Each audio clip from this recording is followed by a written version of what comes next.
Hey everyone, Dashi Miller here with our next episode of KUDEN. So we'll see how many actually jump on this after the warning that I put out that it's not for the faint-hearted or easily triggered, right?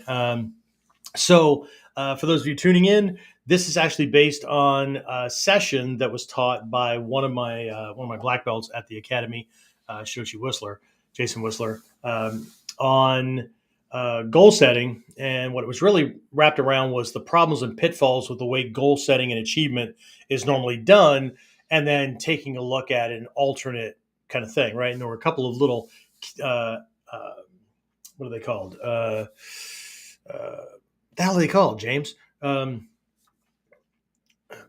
Little initials and stuff.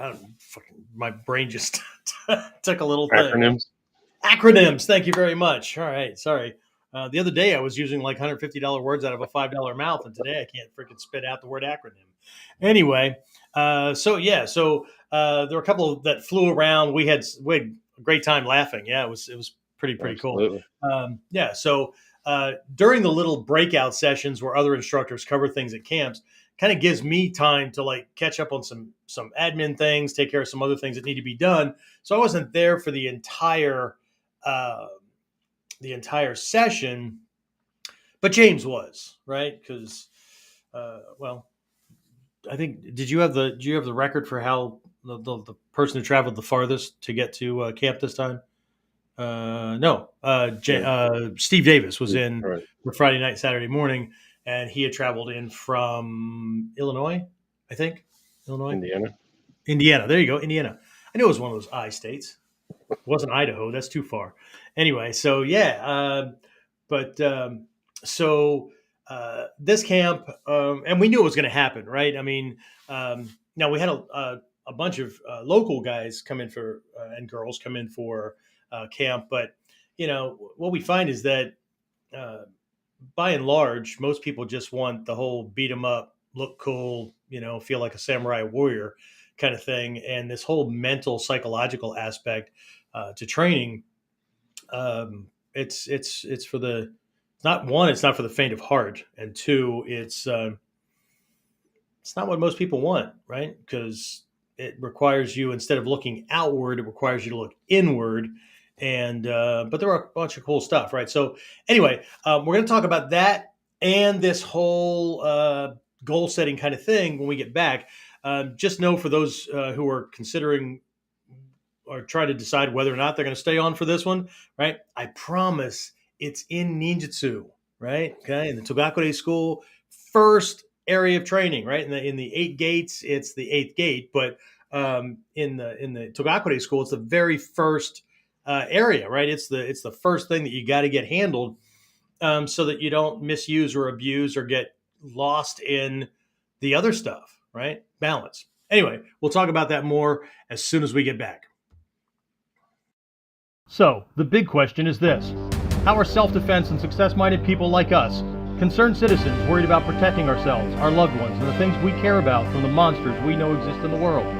How do we train in a way that gives us the skills, knowledge, and understanding we need without becoming paranoid fighters or killers ourselves, and yet still allows us to be the hero protector the world needs us to be?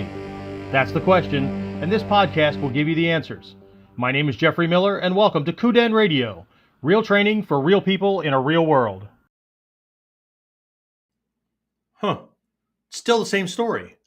I must be consistent. Anyway, James, go ahead. I almost said, James, go ahead and turn yourself on, but that would make us laugh like a bunch of other things that popped out of people's mouths over the weekend, right? So anyway, all right. So I got some folks signing in and all that kind of stuff. That's cool. So anyway,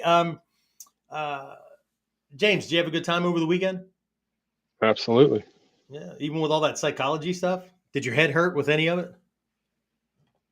Yeah. Yeah. Yes. Yeah. There were some Yeah. moments Hey, there. what's that? So yeah, there's definitely some moments there. Yeah. So a lot of for the folks that have to be like entertained by technique after technique after technique, probably going to be disappointed by this one, right? I mean, we did plenty of taijutsu. I mean, there was lots of physical stuff that went on, but a lot of the psychological stuff and the connection, bonding, all that kind of stuff. Not bonding like people bonding, but like connecting to the attacker or paying attention to what you need to be paying attention to, right? That took quite a bit of setup because there were a couple of folks that were kind of confused by what they should be looking at or whatever. But anyway, um, other than the whole goal setting thing, right? What unless that was it, right? What was your favorite part of camp besides punching Oh, and throwing people? uh, I think for me it was sort of looking at the kata we did and using those as kind of a moving meditation kind of thing, Okay. and able to observe. I I felt myself being able to like observe more without trying to like focus on anything or like pre-think things out or expect something or whatnot. Okay. Okay. Um, 'Cause, I mean, when we're because we use that term moving meditation for the kata a lot, right? But that's only one aspect for how you could train with kata, right? We want to make sure that all right, people there was a whole. don't think that we're talking about like woo woo stuff, right? Um, or like moving meditation suddenly became a tai chi kind of thing, right?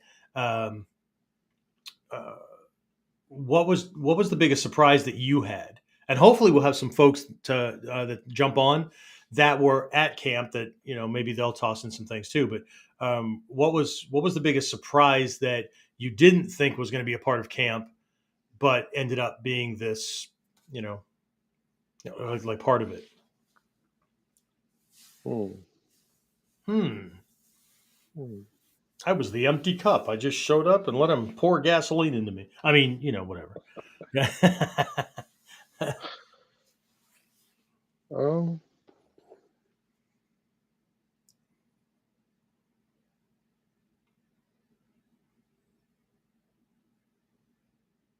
For those listening on Apple Podcast, he's thinking and I wasn't yeah. talking, so like there wasn't a glitch in the system. I should have hit some Jeopardy music or something while you're thinking. Anyway, um, well, I'm if not it comes sure. to you, don't worry about it. Anyway, I want to jump into this because we're really focusing on a whole bunch of things and really trying to, in all honesty, we're really trying to target very specific types of students who are looking for this kind of training and not finding it very well or not finding it, um, I don't know, in a way that's any different from what people are used to. I don't know, just finding in a search, right? I did a Google search when I put together the slide. Let me pop the slide back up again here for this particular episode. Bring it back up here again, right? Can everybody still hear my voice? James, they can hear me. Yeah, okay. Yeah. So the picture behind me, right? We're gonna talk about that in a minute, right? Um, when I was trying to find things to create this slide, right, for this particular episode, and I typed in goal setting. I mean, it was the same cliche stuff that just kept coming up, right? It was important to set goals and all this kind of stuff, and this SMART thing. You can't see all the letters back there, but it's this acronym SMART. See, I finally got acronym down. It was this thing, right? And that's what Shoshi Whistler chose to take a look at. But what we really looked at was not only is it cliche and whatever, but um, one of the big things. Let me get rid of that. Pop it back out of there again, right? Um, my favorite one when I was looking around for things, I had to jump away from goal setting to look at, um, I don't know, being misled, being sidetracked or whatever. So that's where I found the two women, right? They're both blindfolded and stuff, but one's leading the other one, right? So uh, often, people they're not taught how to do this stuff, right? And if they are, it's very, very academic, right? It's, what was the word that came up? Reasonable, right? When you're setting your goals, make sure that you're reasonable, right? You don't want to sound like you're BSing yourself, or you don't want to sound like you're uh, crazy or unbelievable or whatever, right? And so those kind of things kind of going on. But you and I were talking before we hopped on and went live with this thing. Shushy Whistler kept asking questions to everyone, right? When it came to goals, right? You know what a goal is, right? Have you set goals in the past? And of course, everybody's nodding and all that kind of stuff, right? And then he said, "Do you have an active one right now, right? That you're working on, right?" And he went down the line, pointed to everybody, right? And everybody nodded and said yes. But did you notice the same thing I did? That like people weren't in a hurry to nod, or the nodding was kind of tentative. It was kind of, Yeah. yeah, I've Sure. got one. Yeah, you know, that kind of thing. And I'm in the back going, ooh, ooh, right?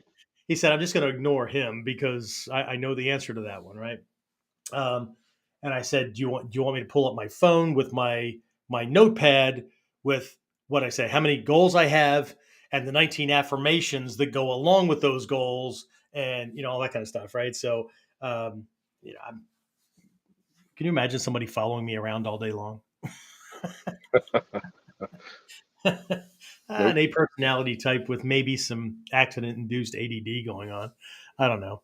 Anyway, so but there was that tentativeness, right? I mean, when you nodded, because you've been working on this stuff since at least the beginning of the year, right? Right. And like way different, right? And so we're gonna be talking about this a little bit, um, but uh, I know. I mean, I don't know exactly all the ones that you're working on, but I've noticed things like wardrobe changes you've made. The way you carry yourself, the way you answer things, and all that. You're actually actively making changes for something farther in the future. You're not just like, well, I want to dress for success, and well, what kind, right? Where are you heading, right? So, but anyway, again, this is probably not going to be something that is going to be everybody's cup of tea. As a matter of fact, it's probably going to be 95% of the people that might jump on or might have even seen the stuff that we put out or whatever, not going to be for them, right? Because either they're going to think they know what we're talking about, or they don't want to hear what we're talking about, right? Um, or it's just not, this isn't ninjutsu, so I'm not, it's not my thing, right? Or they already assume that they've got it handled, like, you know, I'm already got my stuff, right? Uh, did we talk about? And between my inner circle online coaching stuff and KUDEN and my whiteboard Wednesdays, that has a certain specific, not spin, but you know what I mean, a certain kind of approach to it. That's easier for me to keep separated in my head. But you have to keep me straight on this stuff because I've got inner circle uh, coaching calls with private students or with personal students Tuesday nights Eastern time, right? Friday mornings Eastern time, and so then we've got this on Monday nights. So sometimes these topics, well, a lot of times these topics cross over, right? What I know I mentioned, where the hell was I going with this? I know I mentioned uh, shit. What the hell did I mention? And shit. I was just going to ask about this. Um, oh shit! Now I got to change topics because it'll have to come back into my head. Well, there was a freaking moment where my half timers or my sometimers bumped up to half timers or something, right? And I know that's going to offend somebody too, because hey, you shouldn't make fun of that. Well, if I don't make fun of it now, I may not remember to make fun of it when I actually have it going on, right? So, anyway, some of the best things that ever happened coming up through the art and all that with people with different senses of humor and stuff like that. I mean, some of the jokes that Hatsumi Sensei's told um, in private was just, well, even though he said it in big conferences during dinners or whatever. Anyway. Anyway, all right, so that'll come back, I hope. But anyway, so so we were covering the psychology on things, right? Where your head should be at the beginning, the middle, end of a fight, kind of thing, right? And the fact that when you're practicing, when you're training, right? Unless you're just learning a technique, where your head should be on, where's my foot go? Which way do I step? Where does my hand go? What am I covering? That kind of stuff. Once you get past that, then where your head should be on him, and the fact that you need, once you've learned the moves, then you need to work on moving toward realism, right? Mhm. As quickly as possible. And that doesn't mean that we need to go all out Fight Club shit, right? What I'm talking about is getting all the things in there that need to be there, right? Because at a certain point, the technique becomes a foregone conclusion, right? But what about all the other stuff that is not written in the densho, right? Because the densho is just like uke ski, right? So we get that, right? So your training partner throws this kind of punch, or they kick, or they grab, or whatever, and then you do X, Y, Z, and then that's the end of the technique, right? But what about all the other stuff, right? What about the stuff in the makimono? What about the stuff that gets passed on from the teacher and all that? Well, they're talking about what's going on in your headspace, or the kudai-dori and paying attention to your environment, or the feel of things, which was huge for Hatsumi Sensei to talk about over the years, right? Um, and so managing those things, right? Because you don't just have the beginning, middle, and end of a fight, right? You have that in a technique, right? So often people train like Scotty from the Enterprise, right? Just beam the attacker down, already loaded for bear, and as soon as he finally, fully materializes, he's going to pop off a shot, and then you're going to do X, Y, Z, and then technique's over, and then it's your turn to punch him or whatever, right? So we want to do a bunch of those things. Uh, Obviously we did some meditation, right? Because we wanted to put meditation in perspective with, look, there's three basic types of meditation.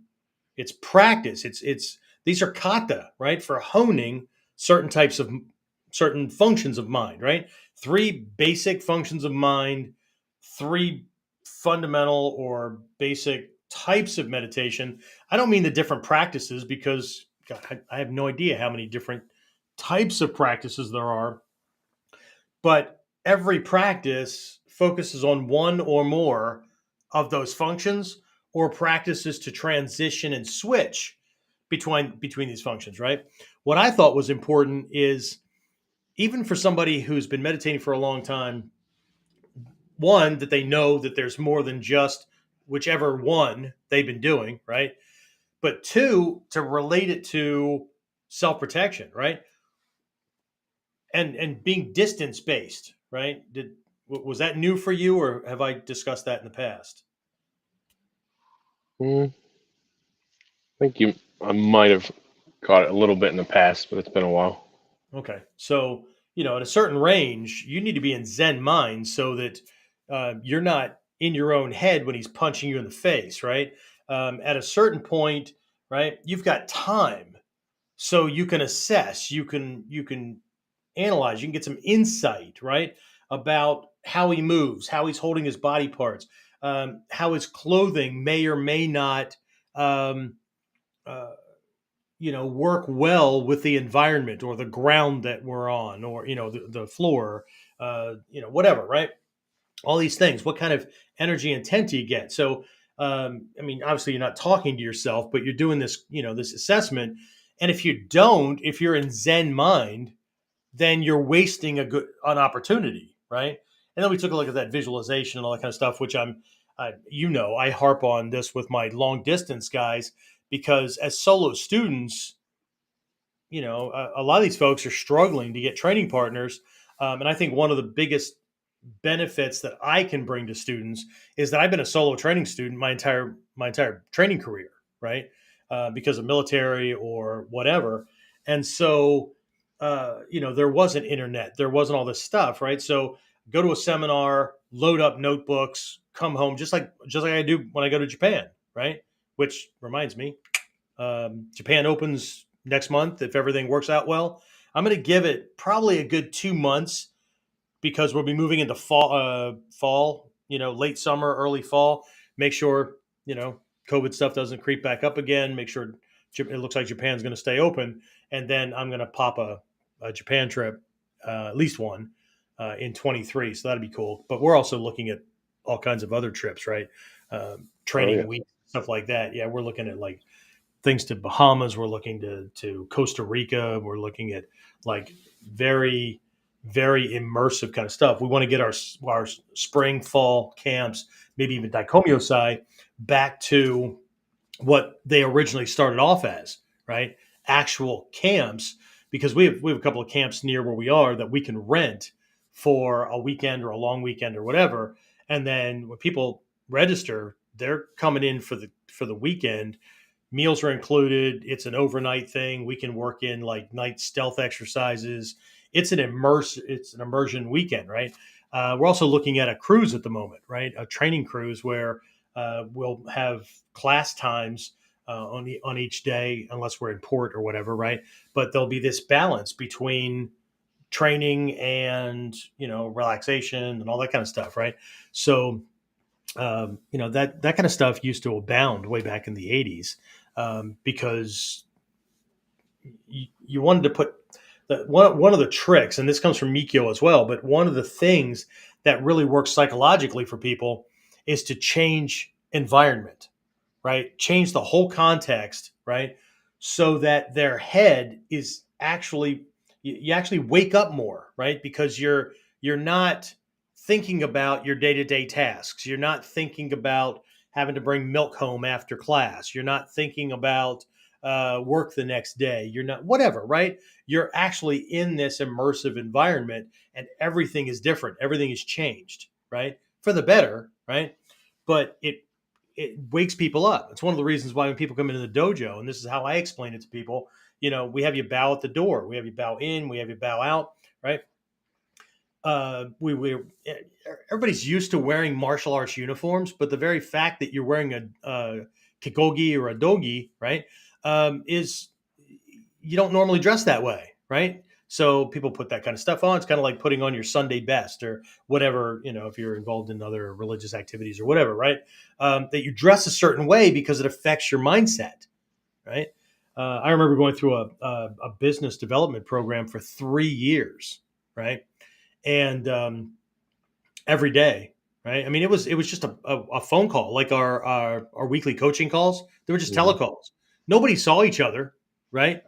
But I dressed in business attire before and then hopped on the call and stuff because I wanted my head to be there, as opposed to kicking back in my pajamas because nobody was going to see, except that the way we dress, the way we carry ourselves, the environment we put ourselves in, all of those things affect how we do things, right? And if I want to change habit patterns, I have to change habit patterns. And if I can't change the simple ones that I have easy control over, how the hell am I going to change the ones that are going to make these huge quantum differences, right? These huge quantum leaps, right? So very, very different, right? So anyway, I still haven't remembered what I was going to talk about earlier, but I just couldn't remember if I mentioned it during a KUDEN or whatever, but hopefully it'll come back. And that little statement right there was me seeding my subconscious to hopefully reach back in and pull it back out again. But anyway, yeah, we got like tons and tons of plans, right? But anyway, let's get back to this session because some folks, we had Jeffrey Fletcher on He's in almost every one of our Friday virtual things, right? Hmm. Shows up for the Whiteboard Wednesday thing, and then takes advantage of that class at the end of the week. And he's on the West Coast, right? He couldn't fly in. I mean, his work schedule, he's got 2 jobs. Work schedule was just horrendous, right? But he was there for the entire 14 hours, right? Over the weekend, right? Huge difference, right? But anyway, and then we've got some people that bought the videos, right? So they're going to they'll have better reference when they get these things and all that.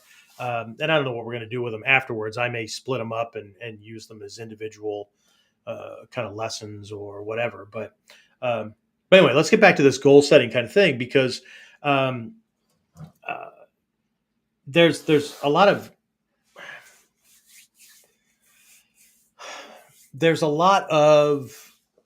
not just hype. There's a lot of belief out there, right? Whether it's about ninjutsu in general, about martial arts, about success, about goal setting, whatever, that a lot of these things just start to become cliches, right?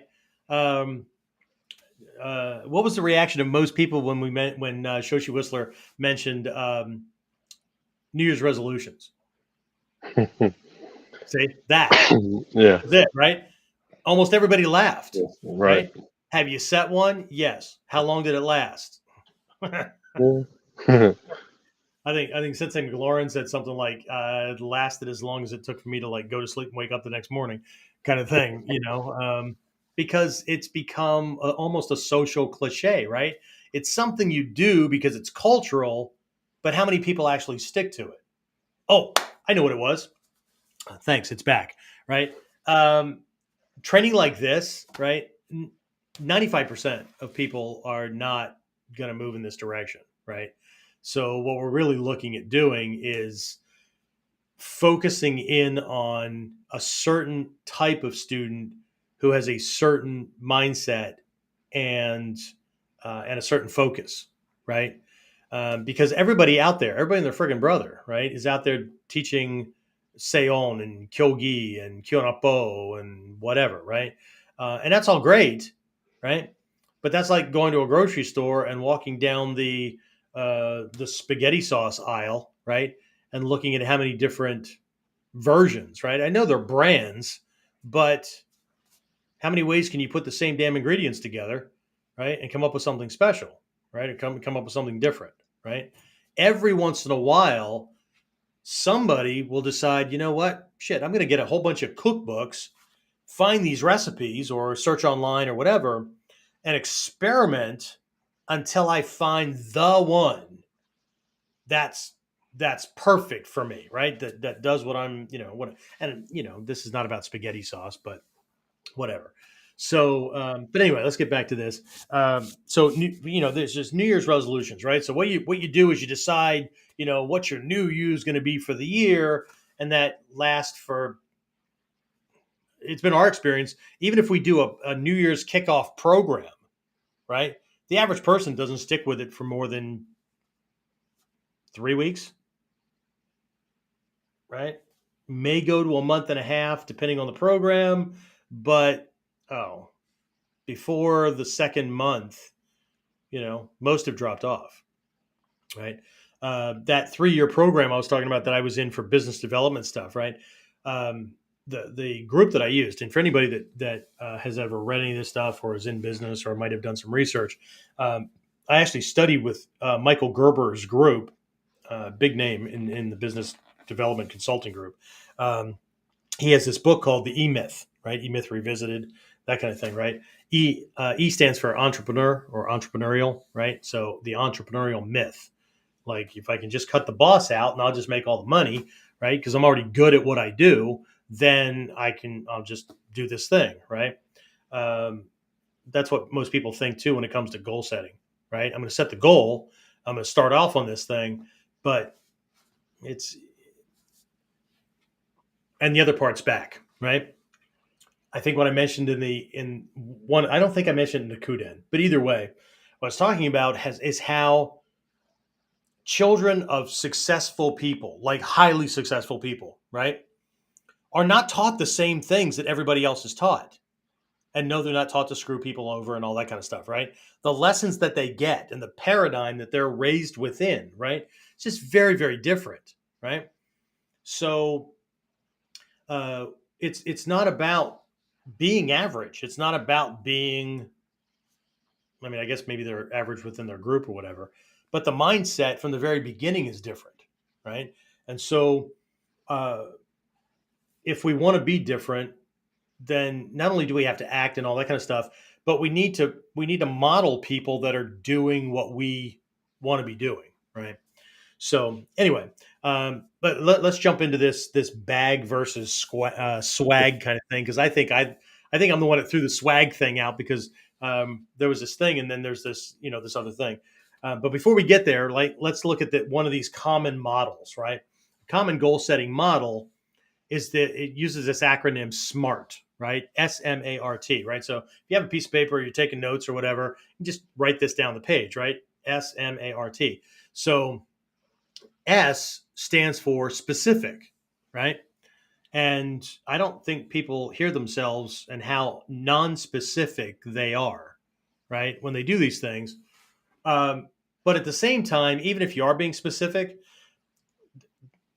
processes like this can become too academic, right? They're too, again, reasonable, right? So I want it to be specific, right? And M is what? Measurable, right? Because if we don't measure it, we don't have a deadline, which is one of the biggest things that's missing in these things. So between the specific and whatever, right? Um, when are we going to achieve this by, right? What are the benchmarks, right? Because goals like, I want to lose weight, I want to make more money, I want to get my black belt, whatever. They all sound good, but how? How much? By when? Right? Where are you going to be when it happens? Right? So it's not that it's a bad framework. It's just, again, it leads to mediocrity, right? It's another race to be normal, or race to be average, but better, right? So if you can imagine better average or better normal, right? So A is what? What was A? Attainable or achievable. Yeah, attainable or achievable, right? Which also, again, points to what? Reasonable. Because as soon as you think of, well, it's attainable, it's reasonable, right? It's kind of like one of the discussions we had during the session was uh, how people set goals after they get all their ducks in a row, kind of thing, right? They don't bother setting it before they have things. Well, because I mean, no point in setting it until I'm pretty sure I can, well, that's not a goal.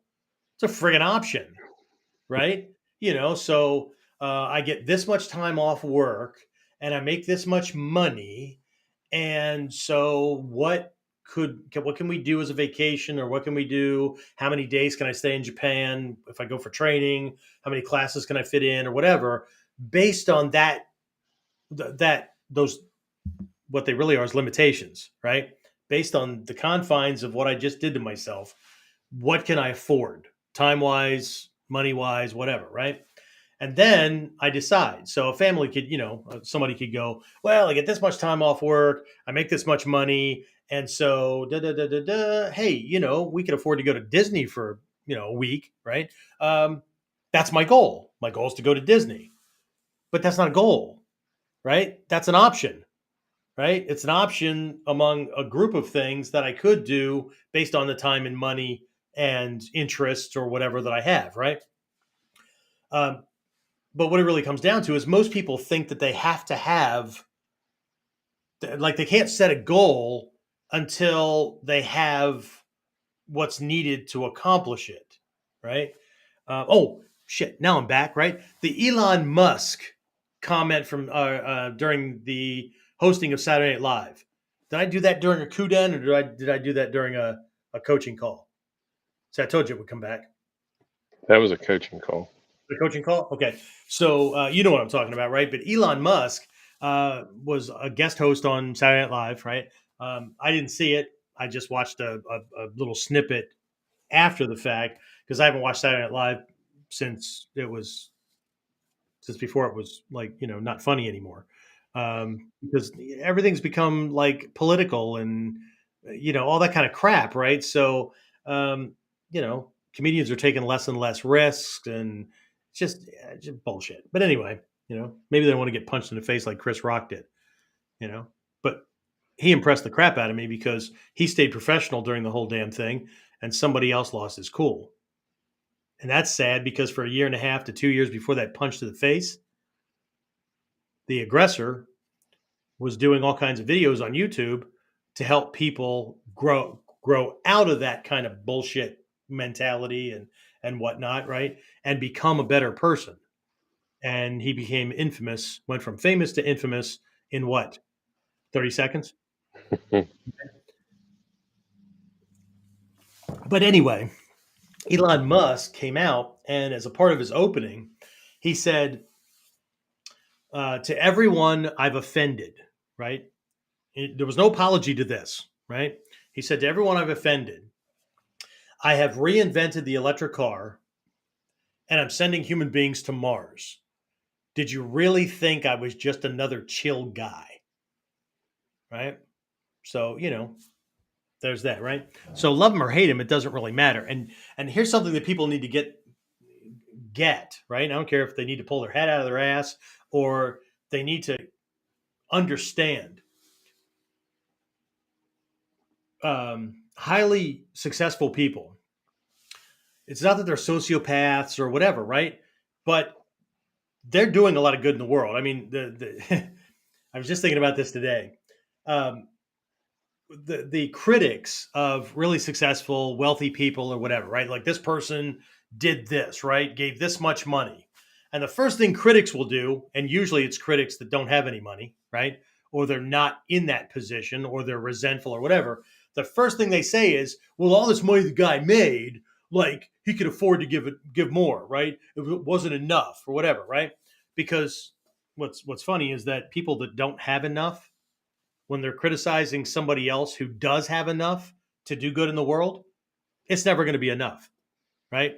They could surrender all of their money and end up in the poorhouse and it still wouldn't have been enough, right? Because the reality is that the people that have the right lessons and the right skill sets can lose everything. And what's going to happen, James? They're going to build it back again in a short amount of time, right? Because they've got the skill sets, right? People don't make the connection between uber successful people must know things that I don't know. And if I knew those things and properly applied them, isn't that what we want to do with our martial art? Right? I want to know things that the attacker doesn't know. So I have the advantage, right? I mean, that's the point, right? But it's just too easy to condemn because, well, he's a jackwagon, he's a thief, he's a whatever. Well, okay, if that makes you sleep better at night, but it didn't increase the success you're having. It didn't do anything, right? Other than keep you fuming about the fact that you don't have, right? So, but one of those things is goal setting, right? And this was one of the things that we discussed, right? Uber successful people don't think in terms of success or failure, right? Now, there's people that are riding success, but you can tell that they're riding it. They're not relaxed and just leveraging things, right? Because as soon as something happens, well, first thing is these are the people that as soon as they get more money, more time, whatever, right? They blow the money on stuff. Think athletes, right? One of the recent statistics I just saw was that 71% of professional athletes that make millions on their contracts, right, are poor within 5 years after they stop playing, right? And most are poor before that because they blew all their money on freaking cars and big ass houses and all that they're not going to be able to afford afterwards because they came from no money. They suddenly have money. The image was always, if I have money, I'm going to buy shit, right? And then, but they don't have the knowledge, the skill sets or whatever to maintain it, sustain it, and grow it. after, the prize money ran out. Same thing with people who win the lottery, all that kind of stuff, right? They just, because it's all about stuff, right? And uber successful people make a huge distinction between um, expenses and investment, right? Like a lot of people, I mean, you help me out with all this stuff, right? So the number of emails that we get where people, they want this stuff because they're going to be able to do so much stuff with it, right? They're going to be able to protect their family, they're going to, whatever, right? But as soon as they see the cost of a program, where do they go in their head? Well, it's an expense. I can't afford that, right? But successful people, like I sent you an email, and it's something we're doing internally with growing the academy and all that kind of stuff, right? I sent you and the team an email today, and what was the terminology? Like, I just invested in Yeah. this thing, right? Because there's going to be a return on that, right? We're not going to sit on it. I just didn't bought a DVD at the frickin' at Walmart or whatever that I'm going to watch once or twice. Then it's going to sit on the damn shelf, right? This is stuff that we don't have, and it's some consulting help and all that kind of stuff to move things in a better direction. And we do what we're supposed to be doing. It's going to lever things. So uber successful people make a huge distinction between something that's an expense. You buy it, but it does nothing for you other than make you feel good for a moment or whatever, right? And an investment, right? I'm getting this thing, and it's going to provide way more than I paid for it, right? A lot of people are not going to like this term, but the way they think is, how do I make my money make babies, right? Or how do I make my time? How do I leverage my time so I can do more with less, right? Mm-hmm. All that kind of stuff, right? Um, so anyway, we're doing this thing, right? So anyway, so there's SMART, right? So we have what do we say? Specific, measurable. What was the A? Attainable. Attainable, achievable, that kind of thing, right? Which again makes it reasonable, right? Because you wouldn't want your next door neighbors or your friends, the social group that you're in, you wouldn't want them to say shit like, "Oh, Mr. Money Pants," or whatever, or start to ostracize you because you're stepping out of line, which is a very Japanese thing to do, right? That's why there's very few inventors that come out of Japan, right? Because you don't, like, when moms pack lunch for their kids to go to school, they would never put something in that lunch that everybody else doesn't have, right? Because it's going to make them stand out, right? You understand where I'm going with this, right? Mm-hmm. So, and it's not that they won't use a different brand or a different sandwich or whatever, but it's about uh, social or group homogeny, right? It's not about, like in the West, it's about individuality, but also working as a group and caring about your neighbor and stuff like that. It's very, very different, right? So, but it keeps going to reasonable. Everything keeps going to reasonable, right? When we were talking about goals, how many people kind of looked uncomfortable because we started talking about no, no, because what I say, that word reasonable right there, I would put the letters UN Right. before reasonable, right? Because um, or was it reasonable, or was it what the hell was R? It Um, was reasonable. That's why I yeah, said okay, that. because everything keeps pointing to the same freaking word, right? But I would put that in there because I don't think in terms of success and failure, right? I don't. If something didn't work, first thing I do is go back and look at why it didn't work, right? I mean, if we didn't do that, can you imagine how many people would get to black belt level or beyond based on the number of failures they had in the classroom as white belts, right? Well, I tried using Ichimonji and it didn't work because like I got tagged, so it doesn't work. No, it didn't work for you that time. based on what you did. So what was it that you did, and what is it that is being taught that does work, right? One of the things that came up over the weekend, and I think I just tossed it out at one point, was um, getting our head wrapped around the idea that if we're making mistakes, like with our techniques and all that, right? People often say, "Well, that doesn't work for me," or that doesn't work, or whatever, right? And I think what I said was, this art is still around because the stuff has worked again and again and again. Not in an MMA ring, not in a tournament, not in a whatever, right? In actual warfare, right? Thugs attacking in a back alley, whatever, right? So if we're still teaching this stuff, and I've used this stuff, I mean, um, there's a smaller percentage of us well, I don't care if it's in the Bujinkan or just in the martial arts world. And I'm not saying there's only half a dozen. I mean, percentage wise, right? There's only a small percentage that's actually used what they're teaching against violent people on the street, right? I'm not sure if this came up during the weekend or not, where I talked about 3 different types of instructors, right? And all of them are good, right? They all can teach the art, right? But you got the guy who made his black belt or whatever level, right? And he's teaching, but he's never been in a fight. He's never been attacked, anything like that, right? So he's got what he has, and he can teach you, right? Here's how to do these things, right?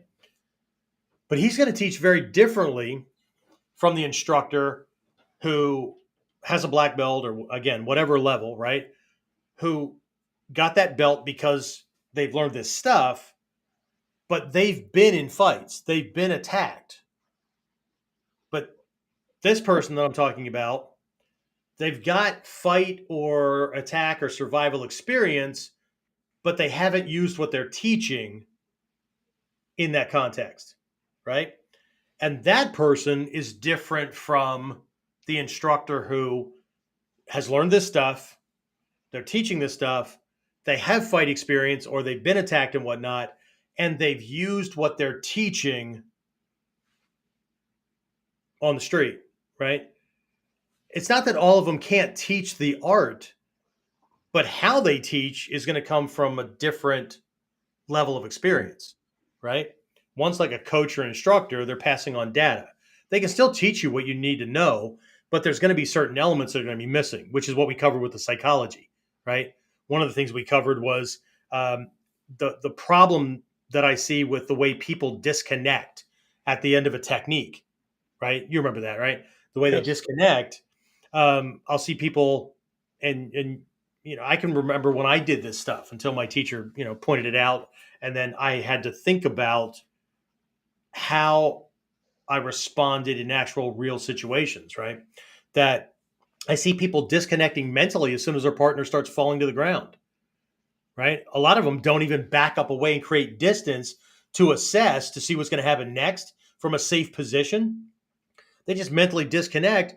And like one of the no-nos in my teacher's dojo, several teachers' dojos, was when you drop your partner, right, and you're getting back up, you don't put your hand out to help him back up, right? Because it creates a false habit, right? Or a bad habit, right?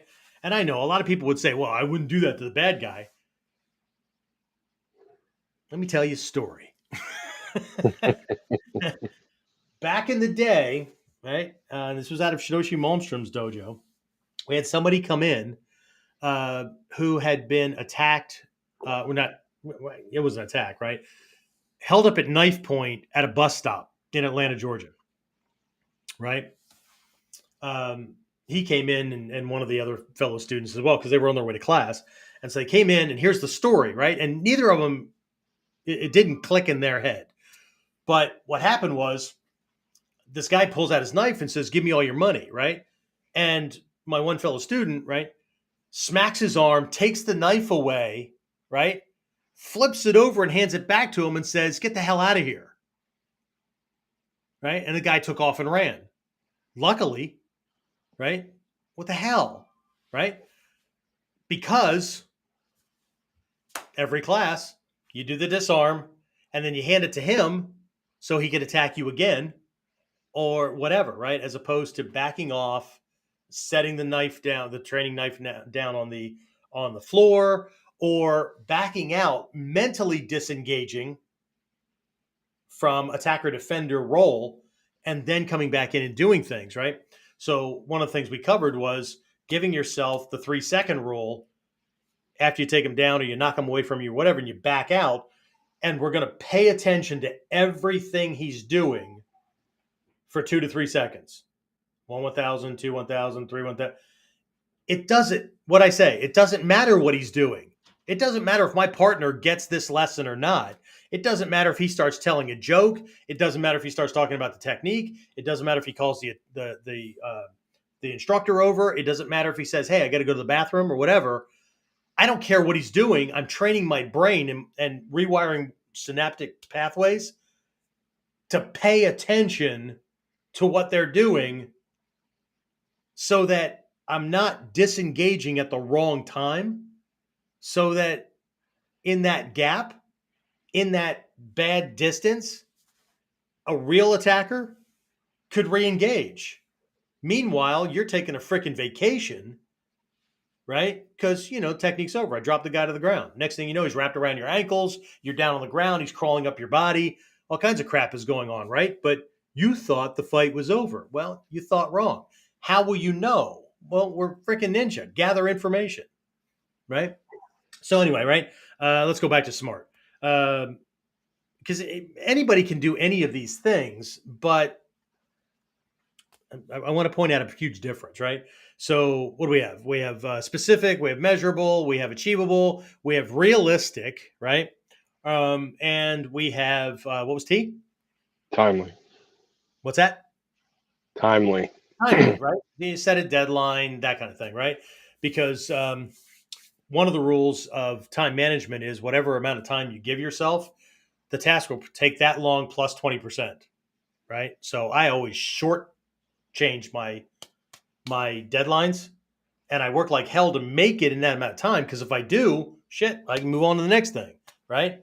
But if obstacles and stuff get in the way, I have the leeway to still get it within a reasonable amount of time, right?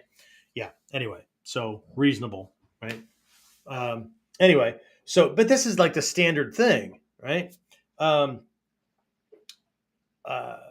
then Shoshi Whistler was pointing out his thing, which we'll get to it, which is that BHAG, for those of you who remember what the slide said, right? And I must have come out like in the middle of that where he was going over it, and you guys were talking about it, and I said, well, that's way different than what most people do. Most people do swag, right? And I don't care if you translate the SWAG, right? I actually got this from a consultant friend and mentor who was helping me in the corporate consulting world, right, to describe things. And it was really funny. We were in, where the hell were we? We were in Tennessee because we had gone to consult with Nissan North America, right? So it's after a long day of doing some things with them.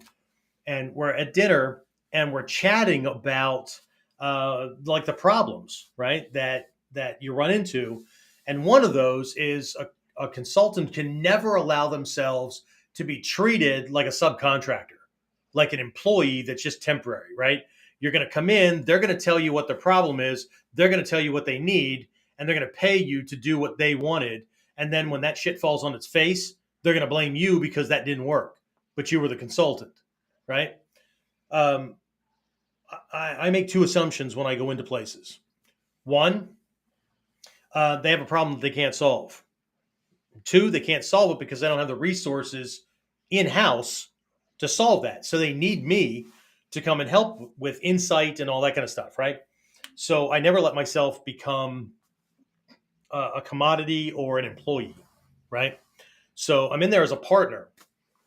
But one of the first things we run into with senior VPs or the CEO himself or herself or whatever, right, is they start telling us what they think the problem is. And my answer is always, even if they're right, I can't say for sure. We're going to have to do an assessment So I can go through several different things and look at it to make sure that that's right. Right? Because otherwise we're going to be running down the wrong rabbit hole. We've talked about this in the KUDEN episodes. We've talked about this in our coaching calls and all that. How you define your training, right? How you think something is done, what you think the Japanese masters or whatever are describing. Remember that this is a Japanese approach to these trainings, right? The way we've been getting it. It's a Japanese approach based on the way Japanese people think about things and Japanese history and that kind of stuff, right? And then we're going to hear a word that may or may not be a good translation. And that goes for the same for the guys that are doing kung fu and all that, right? You're going to get this word or this translation, and then based on what you think they're talking about, right? You're going to follow that down some kind of rabbit hole, which might turn out to be a fire ant hole instead of a rabbit hole, but either way, right? So it's a trap, right? It's gonna conform your training, right? Because of that assumption, right? So, but there's assessment, right? There's this back and forth and trying it out and making sure that you're where you're supposed to be. But anyway, we're at this, we're having dinner, right? And he goes,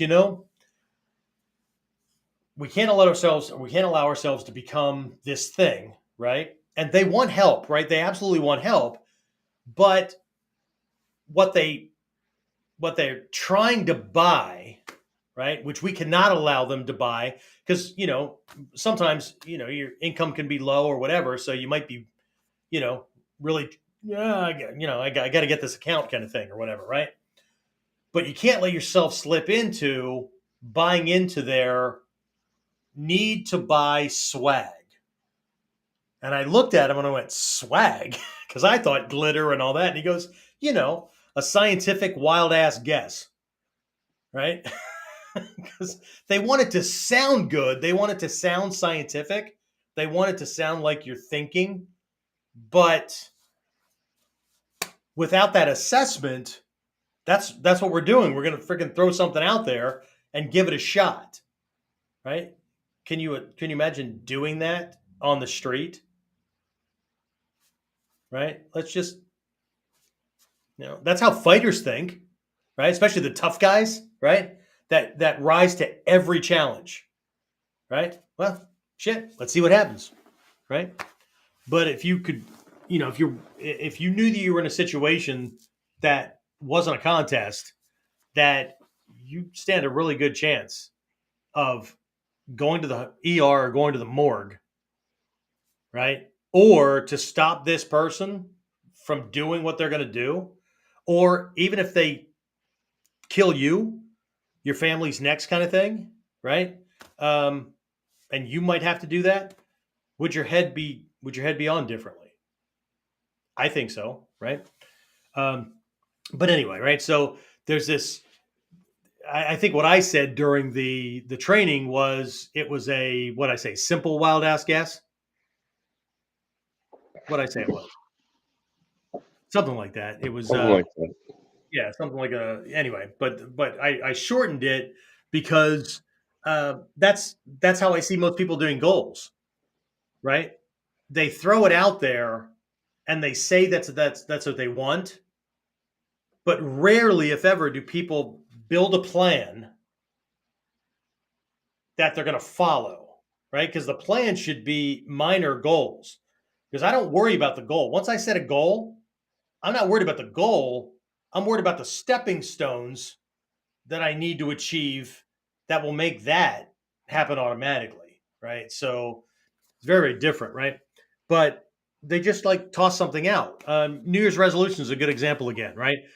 Somebody will come up with a New Year's resolution because they're in a group, family get together, whatever, and everybody's tossing out their New Year's resolutions, or somebody will ask them, what's your New Year's resolution?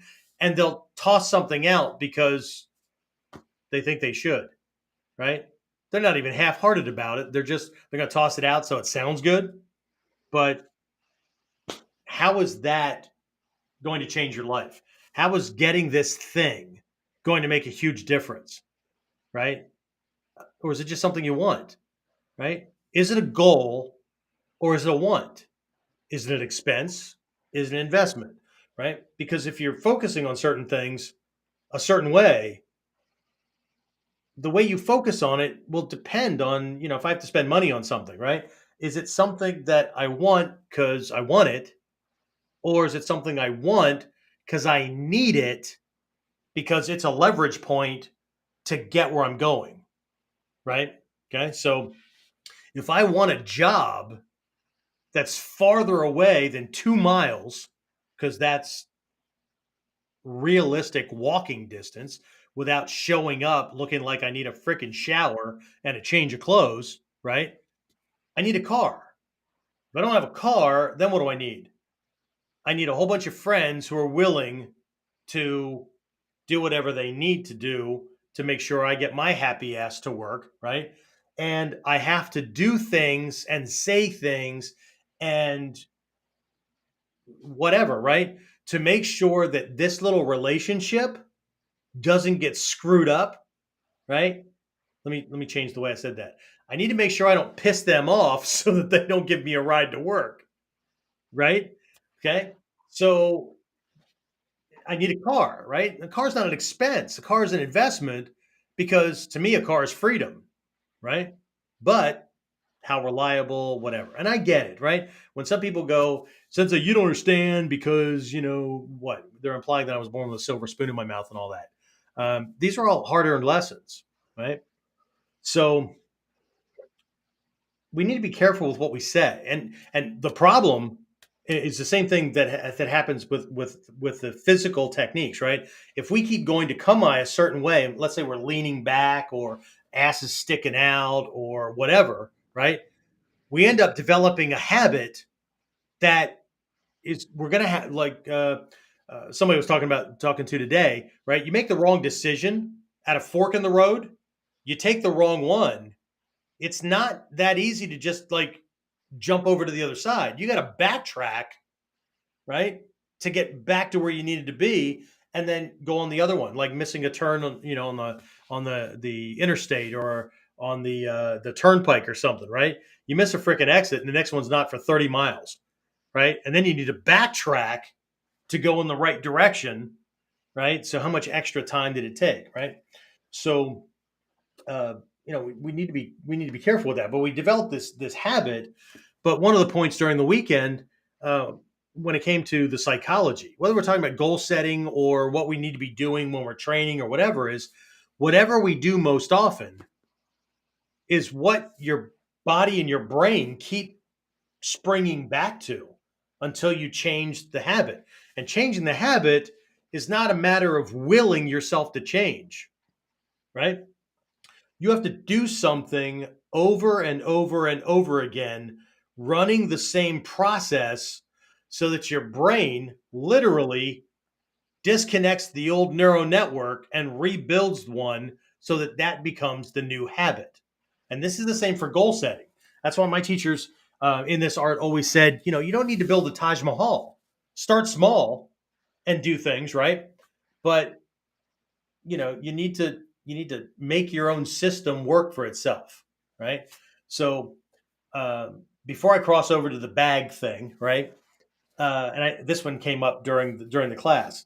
We really honed in on the whole realistic, right? Because people tend to think in terms of succeed or fail, right? If they don't make it, they don't realize the goal, then they failed. Uber successful people never see things that way, right? They attained the goal or they fell short, right? But that doesn't mean they stop working on realizing the goal in its entirety, or that's become such a foregone conclusion they've already like jumped on to the next big thing, right? Um, so, uh, so when we're working on these things and this realistic kind of thing comes up, right? We need to work through it, right? We need to keep working on things so that that becomes the natural thing. When a youth comes into our dojo for an intro class, one of the things I do during an intro is teach them, a soki ken, right, a rising shin kick, right. So I'll have them stand in basically a ready position, right? And I'll say, okay, so we're gonna do the simple thing. Just show me where your shin is, so I know we're in the right place, right? We're gonna lift that like we're kicking somebody in the right?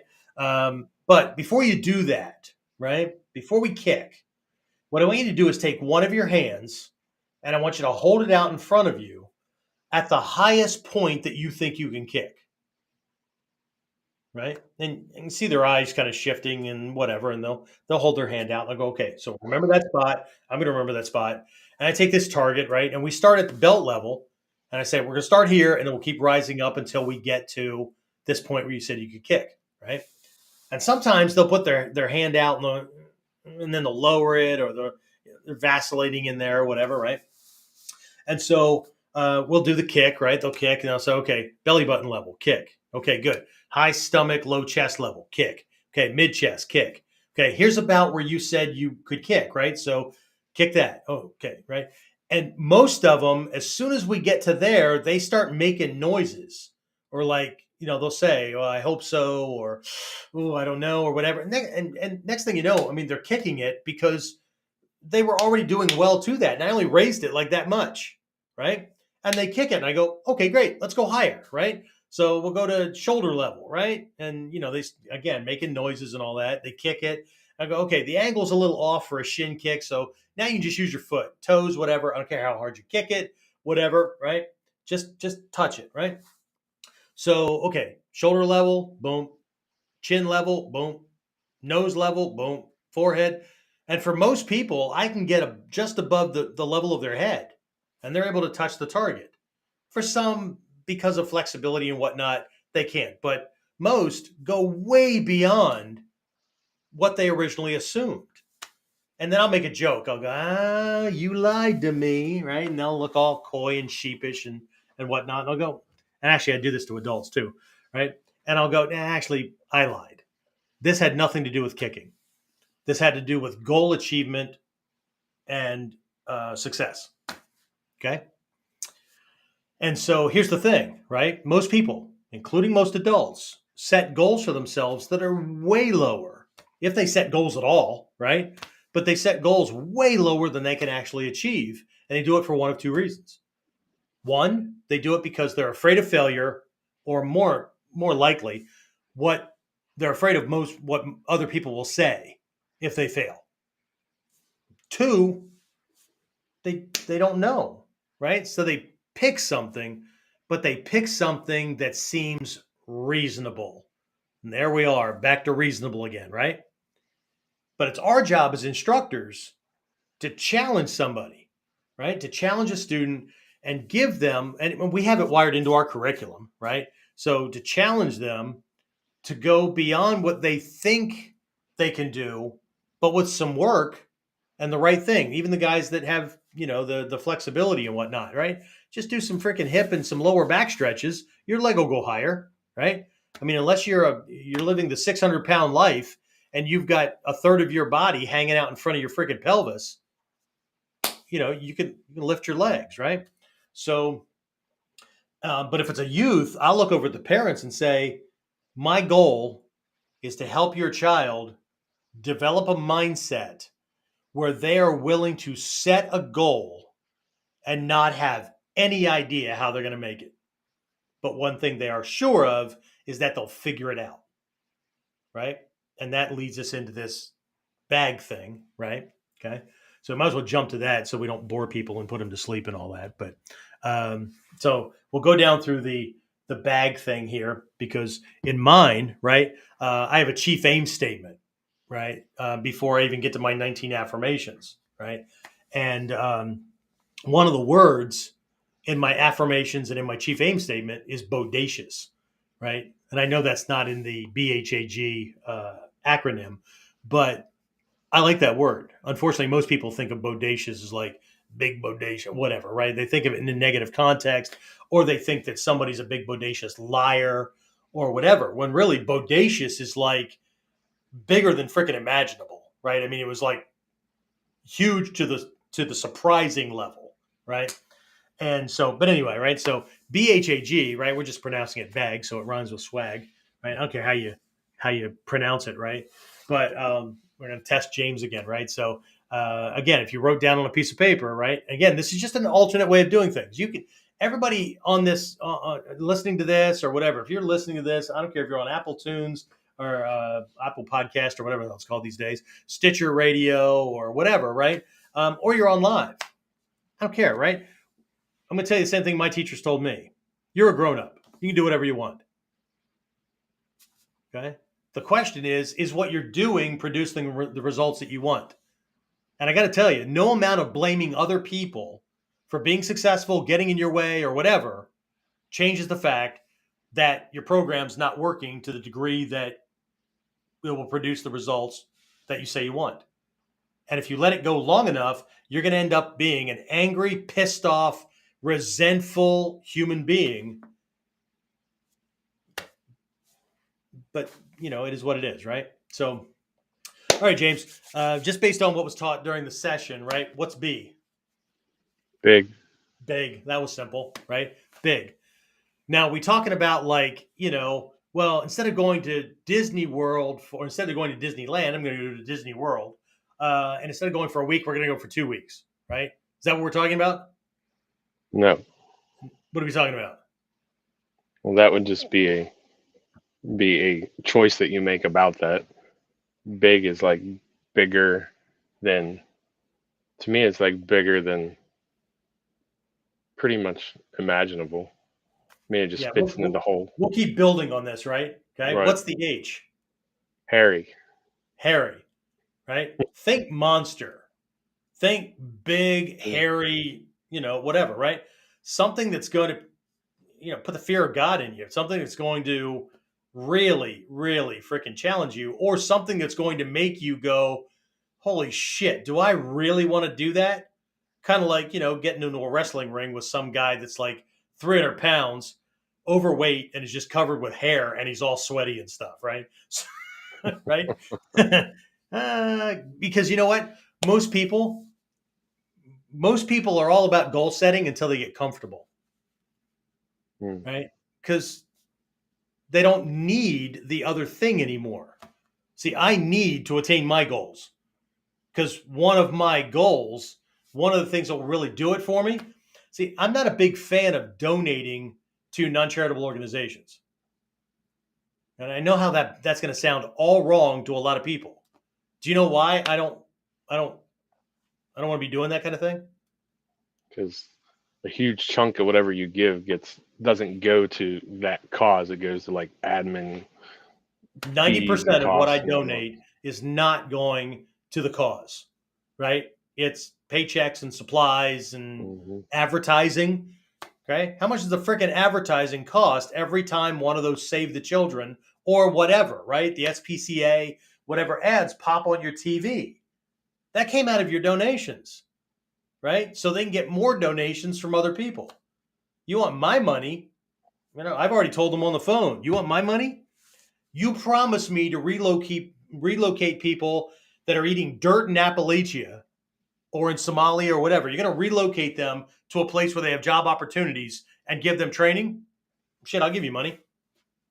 But that doesn't allow for them to be successful, because if they did that and solved the problem, what do these people have to do? Go get a fucking real job, right? Right? Because, anyway. So, but a part of my thing, one of my affirmations is I enjoy building schools and places of spiritual development in repressed areas of the world to elevate people in knowledge, potential, and happiness. So they can do it for themselves, right? To change their states, right? I'm not going to be able to do that on, $50,000 a year, $25,000 a year.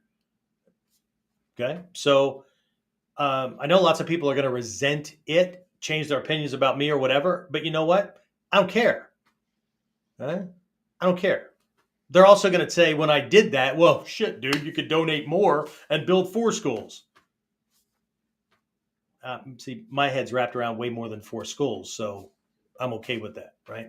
And I'm not saying these things to knock other people or say that their goals aren't big enough or whatever, but I got to tell you that my goals are so freaking big and so freaking hairy They don't just make other people's eyebrows go up, right? They make my head spin because now I got to figure out how the hell I'm going to do that, right? But most people try to figure out the how before they establish the goal because that's what they were taught, right?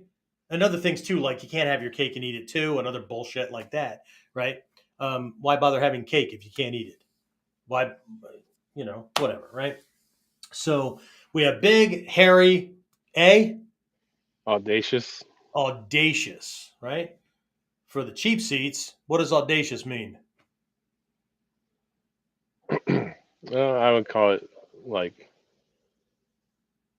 like a like a bold, like Yeah, way out there, daring bold, kind of which is why, like, for me, I don't use the bag kind of thing. I just go big, scary, bodacious goals, right?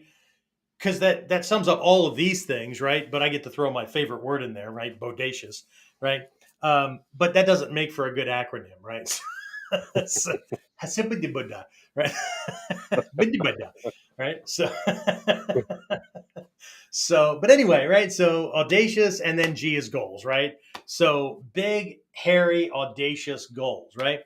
And one of the things we talked about was if you mention your goal to other people and they agree with it and think it's a good idea, it's not big enough, right? It's not big enough. But we also talked about two types of people that you're going to run into, right? That most people are not willing. They're willing to navigate toward one, but they're not willing to navigate toward the other, right? So what's one? So I'm testing him. It's a pop quiz. We just came out of a weekend. It's only one freaking day later. Let's see if you remember, right? So what's one of the people that you want to avoid? the detractors. Detractors, the ones that tell you you're wrong, right? So, and while Shidoshi Whistler talked about one, there's way more of them than there's anybody else, right? But they come in many flavors. He kind of grouped them into one group. I see them in a couple of different things, right? So you have just strangers. I remember getting out of the military.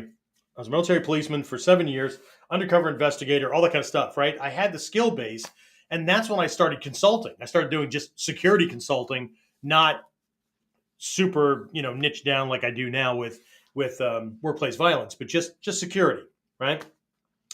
And as a consultant, right, I started telling everybody I'm a consultant, right? And so my parents were a different kind of detractor, right? But I'm having lunch with them at this restaurant, just a little diner kind of thing, right? And one of their friends comes up and, hey, our son's home from the military and everything, and, whatever, right? And so it was obvious that they already had this conversation, right? My parents are trying to be nurturing, but anyway, right? So this woman says, "Oh, so what are you going to do for a living?" And I said, "Oh, not doing. Or not going to. I'm already doing it. I'm a consultant." And she goes, "Oh, so you don't have a job? The hell does that mean?" Right? So that's a stranger. I don't even know this person, right? I mean, other than their name, and now they're an asshole on my list, right? Because they just made this snap decision, right? But you have these people that you don't even know, right? And they see what you're doing or whatever, call you crazy, whatever, right? And then you have friends and family, okay? And these people really do act out of love and concern, right?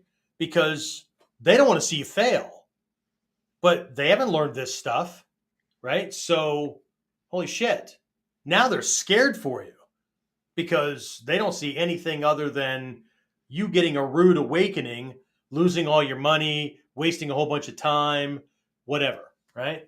You'd be lucky if you find somebody like my wife. My wife met me first on. I toss out this thing, show her a plan and whatnot, and she goes, "Awesome." Now she has the same look on her face that I'm hiding inside, but I also trust that if she sees major concerns, she'll just ask questions, right? If you thought about this, this, that, yep, that's right here, right? Um, But usually what she asks is, oh, do you need my help with anything? Because she trusts me, right? But friends and family, holy shit, they're, because they don't want you to, they're the first thing in their head when you pull out a bag, right? This big, hairy, audacious goal, right? All they see is, oh man, you're going to go down in flames. Holy shit. We don't want to see you wreck yourself. We don't want to see you put a gun in your mouth because you hit depression, whatever, right? I mean, it really is out of love, right? And there is a third type, and they're people that have either tried and gave up quickly or are on the rise and don't have the belief system that there's enough to go around for everybody, right? And so you're a threat, right? And so they're going to go out of their way, right? Because you got the idiots that'll just call you names. You got your family that's going to try to get in your way because they need you to not fail, right? Because they love you, right? But then you got these other people that will do whatever they can, right, to shut you down. So detractors, right? What's the other ones that most people gravitate to, but they would never think of as an impediment? Cheerleaders. Oh, right. Right? Cheerleaders, right? They're the ones that are like, yeah, that sounds awesome, man. Go for it. But there's no offer to help. There's no, and if you do fail, right? What you usually hear from these people is, that's okay, dude. Love you anyway, right? Whatever. Okay. I think we've talked about this one before, and I typically don't name names or whatever, but and you're working through some of his material as well. But one of these mentors that I'm working through that most people wouldn't bother to listen to because of his language and how he'll just freaking break you down to build you up, because what he's trying to do is get rid of the bullshitters, right? And you better be really freaking intent. He will help you go from A to Z, but he needs to move all the freaking tire kickers and the wannabes and the easily stopped or whatever out of the way, right?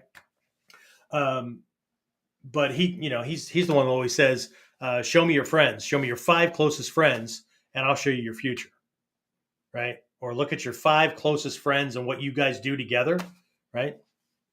You're the average of those 5, right? And then most people won't do anything to upset those 5, or the 5, right? Hey, dude, we're going out and do whatever, right? And you should be working on this thing, or you should be practicing, or whatever. And what do? Oh, I can do that tomorrow, right? I think you know this, but I have turned down really freaking good jobs in my life because it was going to interfere with my training, because I had this goal, and it had nothing to do with rank or whatever. It had to do with a certain level of achievement that I had to get to, right? I had to have these abilities. And there were seminars and whatnot that my teacher had in place and in certain places in the world and all that. And my employment, one of the requisites was it had to provide enough money that I could take care of my family and get my training, right? So I didn't just take anything that came along because, well, I think a certain way about myself and I'm not worth anything more. That's what's available, whatever, right? And the reality is that you set a goal and you may not have everything you need, right? I may move along for my goal and I realize, because we hit this point where obviously the stuff that we were doing 5 years ago isn't working the same, right? COVID changed everything and all that, right? So instead of spinning my wheels, we're moving along and we hit a certain point, we're doing really, really well, get this idea, right? And, that worked, and school's, growing and all that kind of stuff. And then hit a point where I had to realize I don't know this chunk of information. So I start to go looking for information. And then next thing you know, I realize, okay, here's all this stuff, but I could either reinvent the wheel or I could hire this person who doesn't just teach it. And that's most people's problems, right? They're in a hurry to find somebody who looks and sounds like they know what they're talking about and is cheap enough that they're willing to pay, but they never stop to ask the question, is this person producing the same kind of results they're promising me with their own, with what they're doing, right? Where's the proof? Where's the proof that you know what the hell you're talking about, right? Other than, well, your Ichimonji looks like everybody else's, so you must know what you're talking about. Okay, well, fantastic, right? But any monkey can freaking mimic moves, right? So, but anyway, right? So I had to shift into this thing. So we're not really in a holding pattern because as soon as I get these couple of pieces, we're off to the races. I just need to make sure the working parts are where they need to be, right? So, and that was worth an investment, right? So, so it is where it is, right? But you were there at the beginning of January where I unleashed my goals for the year, which I think for most people, because I even told this consultant, right? Just one of them, right? The number of dojo by the end of the year, right? And here we are almost at the end of May, right? He goes, oh, I love big, bold goals and I knew that we meshed as soon as he said, because most people think in terms of success or failure, but high achievers think in terms of set the damn goal as big as you can make it, like where you even think you're crazy. But if you don't make it, look how much farther ahead you are than the guy who set the reasonable goal, right? So most people set their goal. I mean, in all honesty, you've seen the emails. Most people set their goal in ninjutsu not at black belt. They set their goal at, I've always wanted to train in ninjutsu, right? And that's the same across the martial arts world, right? I think we even mentioned that during Shoshi Whistler's thing, right? Most people are like, I want to train in the martial arts. Shit. Call up a dojo and ask if you can come and take a free class. You've taken the free class, you're done. Goal accomplished, right? And I don't think people understand how that kind of mentality keeps them where they are. Mediocre at best, right? But average is I've always wanted to, and then all you have to do, right? He made the analogy and everybody laughed where, I want to be anywhere but here. And he and I both said the same thing at the same time, didn't we? Take a step to the left. Well, that's not what I meant. Well, yeah, I know, but what you say and how you define it makes all the difference, right? What do you mean by not here?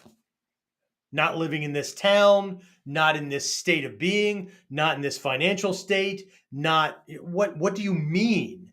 Because and again, smart works, but only if you're properly applying it, because otherwise it's a cliche, right? Set specific, measurable, achievable, realistic goals, or and timely goals. Those of you on Apple Podcasts can't see this. Just come on, man. Laziness just is not going to get anybody anywhere. Most people think about ninjutsu and all the stuff that's involved, not Budo Taijutsu, because that was just a transition over time. You give something big. Even there's a book for anybody that's interested in reading about Buddhism or anything like that, right? There was a book written at the early parts of the 1900s. It's just titled Buddhism, right? And the author's name is Christmas Humphreys, like the holiday Christmas Humphreys, right? And he makes a really, really good point in that book. And he's talking about the transition of things, because in the very beginning of the movement, right? And again, only in the West do people use the term Buddhism, right? In the rest of the world, where that's prevalent, they don't call themselves Buddhists. They call themselves seekers of the truth, seekers of the Dharma, right? The what is, right? But in the beginning, I mean, you had to be freaking uber dedicated. There were very specific kind of things. You had to leave your home, go off to the freaking mountains, the forest, whatever, right? Get away from things so that you could focus, right? it was not easy. I mean, you risk starving to death, you risk dying of malnutrition or dehydration, wild animals, all kinds of stuff, right? Um, and that was hard enough, right? And then there were these positive transformations, but then over time, it went from a personal responsibility kind of thing, right? Develop this set of morals and ethics, personal responsibility, because it's about karma, right? What I do, good or bad, produces results that match, right? As Shrey Sensei used to say, good action do, good situation make. Bad action do, shitty situation make, right? So, but what ends up happening was these denominations started popping up, and I'm going to call them denominations instead of sects. But either way, right? Because if I say sects, people think I'm talking about sex, right? So it doesn't translate well. But anyway, right? So these things created to where it went from personal responsibility to asking a Buddha in heaven to give you things instead of you tied the knot, untie the damn knot. It's your doing, right? So because it just got easier, and that was his thing, right? You take anything of significance and give it enough time, and the human ego will depersonalize responsibility and make it as easy as possible so that whatever results that make for comfort is good enough, right? And somehow that ends up being confused with this this end result, right? Very, very different, right? So anyway, but this big, hairy, audacious goal kind of thing. My thing is just I set goals that are so big I am guaranteed to fall short. Guaranteed to fall short, right? But here's that other confusing thing. Again, we talked about this from the very beginning. Most people think that they need to have all their ducks in a row and they need to know the how before they set the goal, right? I think that was his initial premise, right? But you don't need to know anything, right? Because you need two things to start with, right? To set a goal, or to actually realize a goal. It's actually the realizing a goal, right? Because setting a goal is easy, right? You just set the damn goal. You don't need anything else, right? If you have a dream, write it down, right? Start whatever, right? But you don't need anything to set a goal. Shit, back to New Year's resolutions. Did you need anything? Did you need intention, motivation, honesty, anything, right? To set that New Year's resolution? Nope. Somebody asked, you just said it, right? You needed nothing, right? So that's the easy part. Set the goal. Yeah, but I don't know. We even did a physical martial arts drill, right? Self-defense drill after all this lesson. I'm going to let you describe the drill because I think it was funny as hell. Because the amount of wind up that people needed to resolve in their head that they could do this without knowing how, because they had two important pieces, regardless of their skill level, that took the longest. Anybody who ordered the raw video, and if you didn't, I gave you till 8 o'clock last night. I sent out more than enough emails. If you didn't get it, sorry. Um, so, but you remember how? I mean, how many questions came out? Your training partner himself. Holy shit! I thought his ears were going to start smoking. Right? Because people need to know how before they set the what. No, set the damn what. Well, how am I going to do that? Fantastic. Now you'll actually be more proactive, right? I set these big ass goals. Now, what's the next thing I need? You need to know I where need to know you're at. where I am, right? I need to know where I am because the magic is in the gap. This is not like the vacation to Disney that we talked about in the beginning. If I know how much time I have off and how much money I have to spend on the vacation, and I'm just choosing among options that fit those two things, well, shit. The hell's that take? Nothing. But if I set a goal that requires, my first trip to Japan was terrifying. At that point, I didn't speak the language. I was under Stephen Hayes and just decided I was going to go, right? Had no idea where the Hombu Dojo was, right? So I had to collect some information and all that, right? This is before, this is pre-internet days, right? Um, Whatever, right? I mean, I had to get all this stuff, and then I had to figure out how much is airfare? Where the hell am I going to stay? How much is that going to cost me? How much are classes at Hombu? I want to train this many times, right? Okay, well, that's going to cost me what, right? What does it cost to train with the Grandmaster, right? All this stuff, food, everything, right? Making sure family's taken care of and the bills are paid for that month so that I'm not screwing them over to get this thing, whatever, right? Which is the way most people think that ultra successful or wealthy people are, right? They're just going to screw everybody over so they can get what they want. Really. And their kids are still going to these schools because they robbed an extra bank this month. I mean, that's just, and I've always said, who's more likely to lie, cheat, and steal? Somebody that doesn't have enough or somebody that does?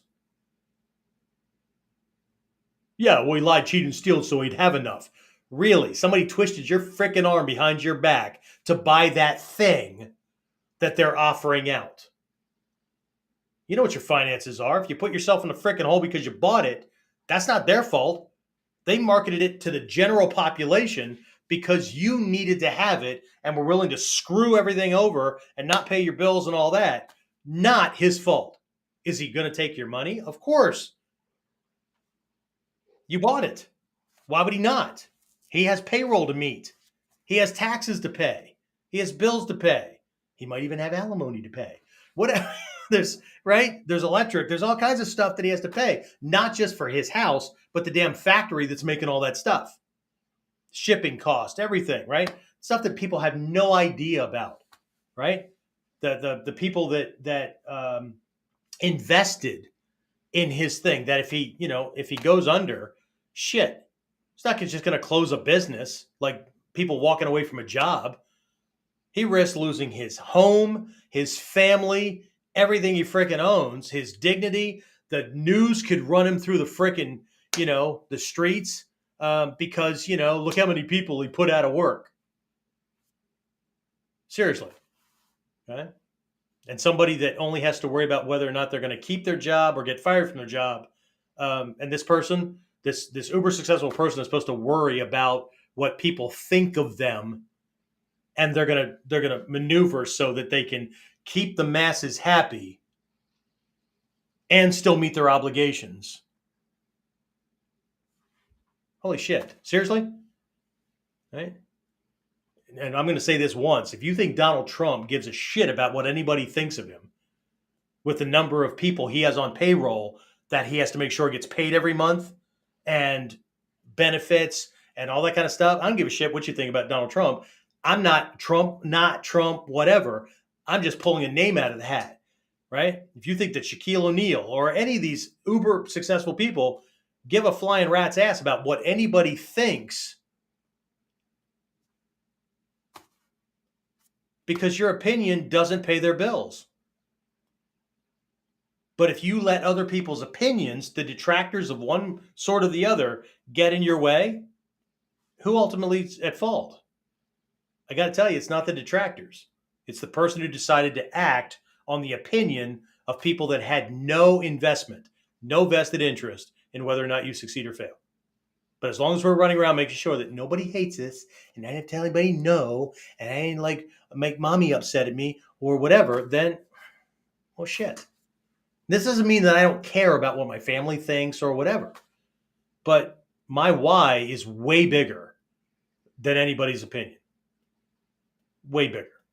Because I won't be building those schools and those spiritual development centers, or building other schools and setting up other schools and paying staff and all that stuff so I can affect more people's lives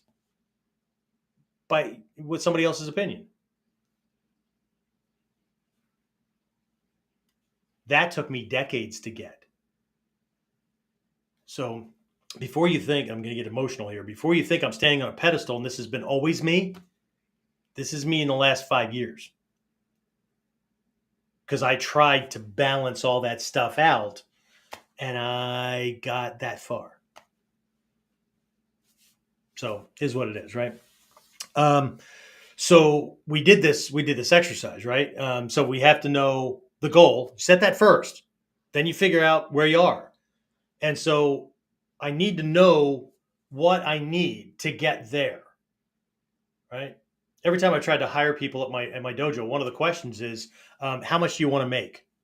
Not how much do you need to make, how much do you want to make, right? What kind of goals do you have? What do you want to be doing with your life? Where do you like? Where have you always wanted to vacation? All that kind of stuff. That requires a certain amount, right? At what level do you want to live? All those kind of things, right? Nobody thinks about that shit.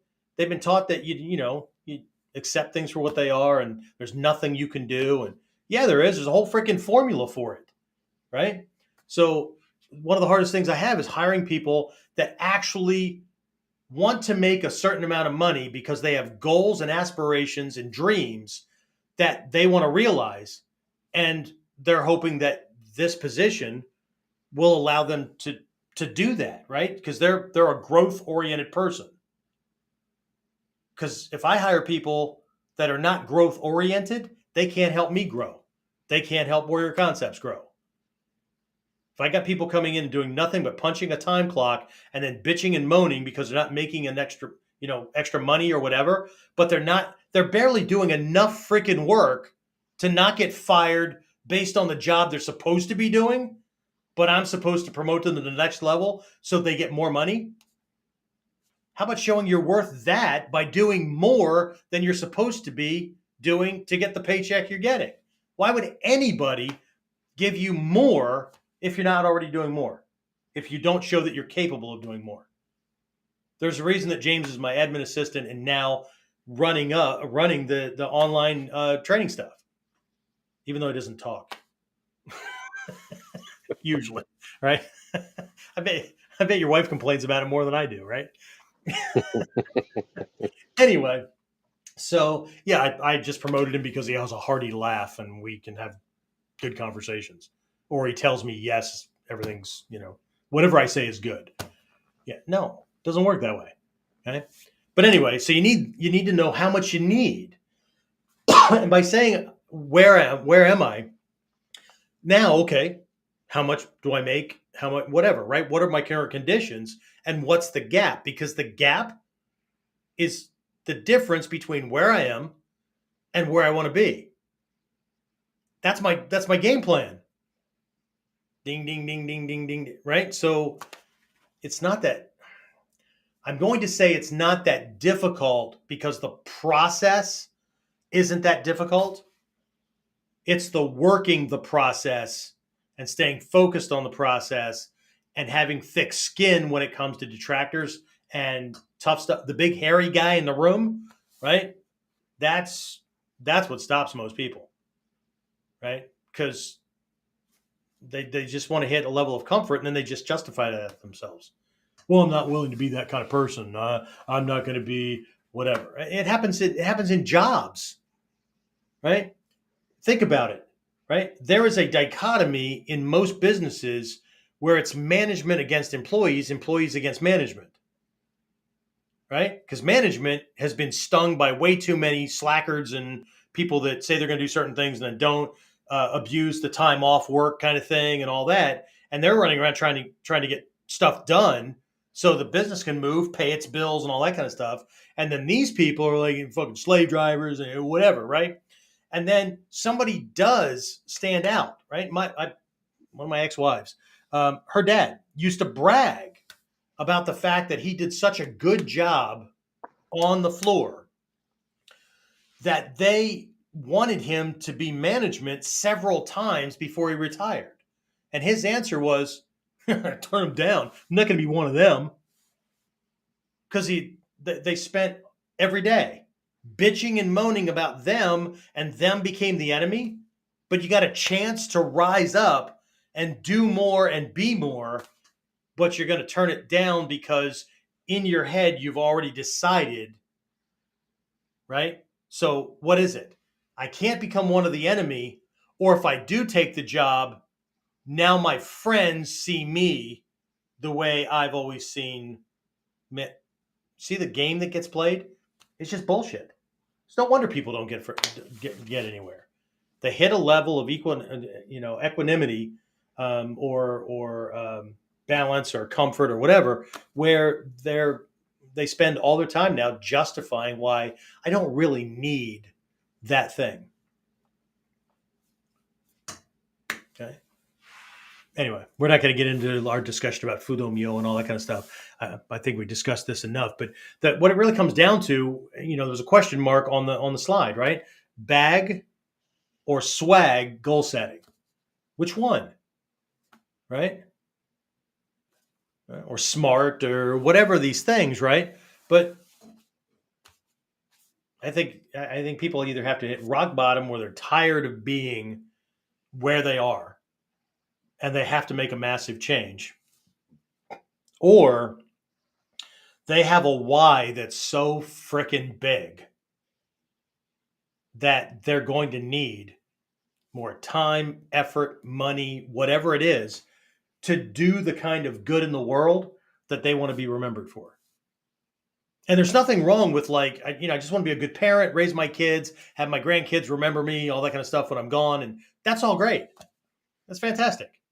Okay. If whatever you're doing is already good enough, if that's your thing, shit, that's cool.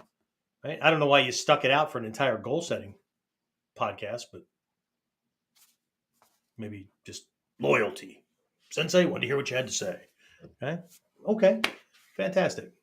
Now I've said it. Anyway, James, any questions or comments or flaming emails or anything come in while I was bashing my lips against each other? If you think we've been busy up to this point, I have to change. You do know that I have to change the structure of how we introduce new students to the dojo because of these changes we're making. Because when it works the way it's going to work here in the next week or two, we will not be able to do one-on-one intros for people's first class. And I've always been averse to just bringing somebody in and tossing them into class and having them figure it out. So, my process is, look, make sure that person feels comfortable and that way they can make a good decision about whether this is right or wrong. Because that speaks about us as instructors just as much as it, because I don't want to be chasing people out because we just freaking overwhelm them, right? So I'm already outlining how the new introductory program schedule has to work because we can't make changes in certain areas and keep everything else the same. And that's a big thing for people too, right? They want the benefits, but they don't want to change, right? When the reality is that attaining goals, depending on the goal, requires more time, effort, energy, and resources than anyone can imagine, especially if we're doing the big, hairy, audacious goals, right? Or my big, bodacious goals, right? It's going to take more than people can even imagine. And that's not just money, time, knowledge, and all that. That's keeping your health up. That's all energy. That's everything, right? I mean, holy shit. You drive it, almost an hour and a half, hour and 15 minutes, give or take, to come to class, to train for 2 hours, something like that, 2.5 hours, something like that, right? And then head back home and jump right back on the computer to work on the stuff we're working on to grow the online stuff, right? Most people will be like, are you kidding me? So they either cut out classes or they cut out that, or because, something's got to give, something's got to go. When the reality is that there's going to be a big payoff when all the pieces fall into place, or not fall into place, are put into place, right, and are acted on. But we said this many episodes ago. Comfort is the poison of success. Yeah. In the instructor training program, I don't even know if I taught it this time. Thought I did. One of the key principles is everybody, and this is something that every instructor needs to understand, right? Everybody procrastinates. and everybody quits. So one of your jobs as an instructor is to do what, James? Have people procrastinate quitting. Get people to procrastinate quitting. Because every class you teach, people are either one step closer to black belt or their next level, or one step closer to the door. And that doesn't mean you placate them. That means you make sure that they see value. And there's ways to do that other than browbeating them and going, do you get it? Do you get it? Wasn't that important? Do you see how magical this is?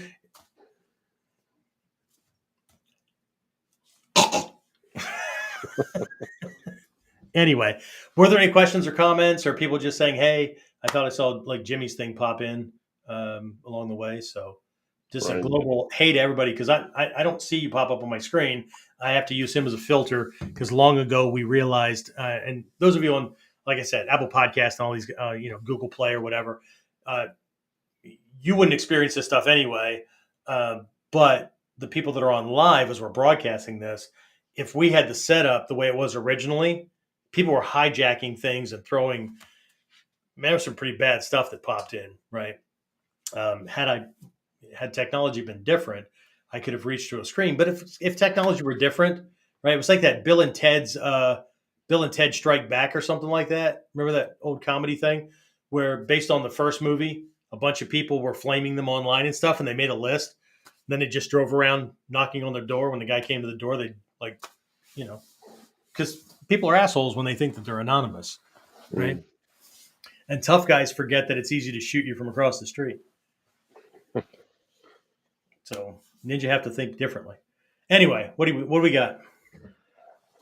In regards to the camp, Sensei McLaurin said the meditation for me, the clarity was unbelievable. Awesome. At some point, you can let me know when you believe it. No, I'm just being a jackwagon. Right.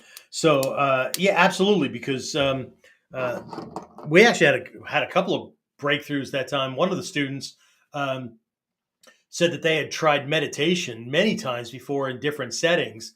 And when we were going to do meditation, she was like, because of past experience.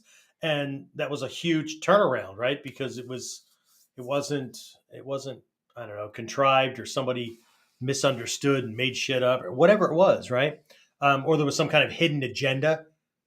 The agenda was do the exercise and try to hit this point, right? Because it's all about controlling your mind. But there's different types of meditation, right? And sometimes programming is disguised as meditation.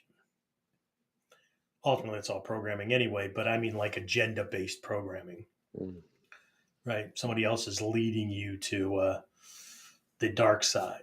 It's more of a cult kind of activity than whatever, right? So anyway, who else? What else we got? Jamie Lee Hassett said you're looking good. Really? Thanks, man. Appreciate it. Pushing 60. I think I'm looking fucking phenomenal for pushing 60. Body's falling apart, arthritis and all kinds of stuff. But you know what? You're still going to drag me kicking and screaming into the grave. What else? Tori and Dale. You guys know who Jesse Ventura is? Mm-hmm. Like a pro wrestler and all that. And he was the governor of Minnesota. I'm thinking Michigan, Minnesota. I think it was Minnesota, right? I read a really good book by him, and I love the phrase, right? The book and the phrase is, I ain't got time to bleed.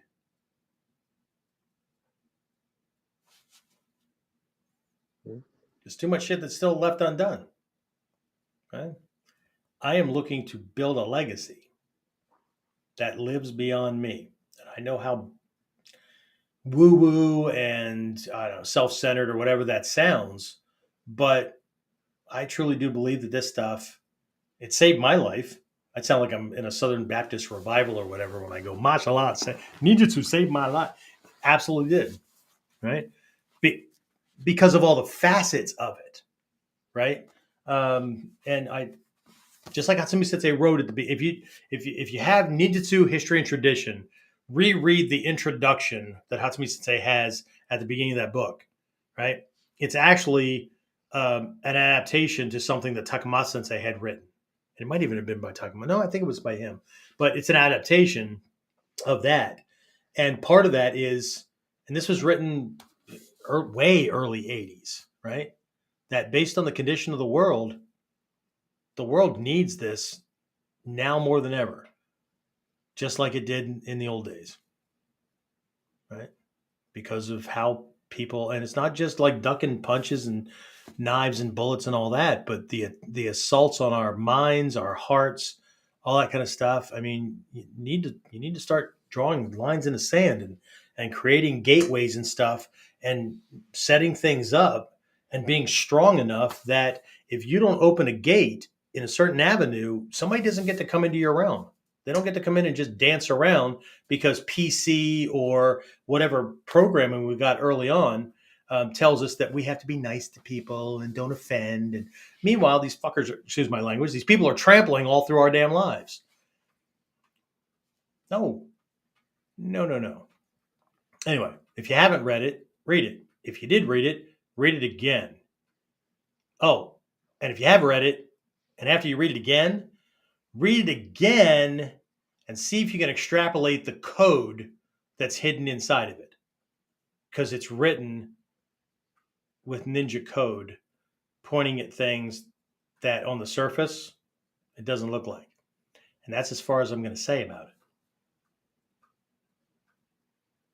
Because you'd have to work with me personally before we even start talking about that stuff. So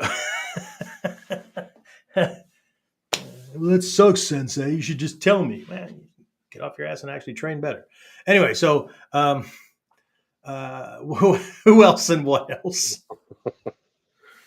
If I keep Chris McLaurin with all his questions at bay, people that aren't like actual inner circle students don't stand a chance. And I love the people that write me emails and go, "Oh, you care about is some money.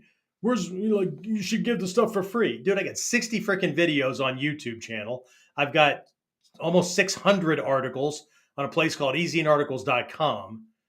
I do a freaking podcast every week. I do a whiteboard Wednesday every week. Shit, podcast is what, an hour and a half, 2 hours every time we do it. Whiteboard Wednesday is 45 minutes to an hour. Kiss my ass. Okay? I don't give enough away for free. Stop looking for free. Figure out how to change things so that you don't need free. And besides that, you don't know that I'm not bullshitting you unless you test the stuff out. And that's the way it is. Okay, back to my sun-kissed orange. What else do we have? Tori said beautiful words. Thank you so much. Since you mentioned ninjutsu history and traditions, that is going to be the first book I read again. Haven't read a book in a while. This was inspiring.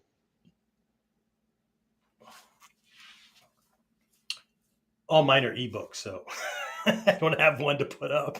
I could decorate the place with like all my stuff.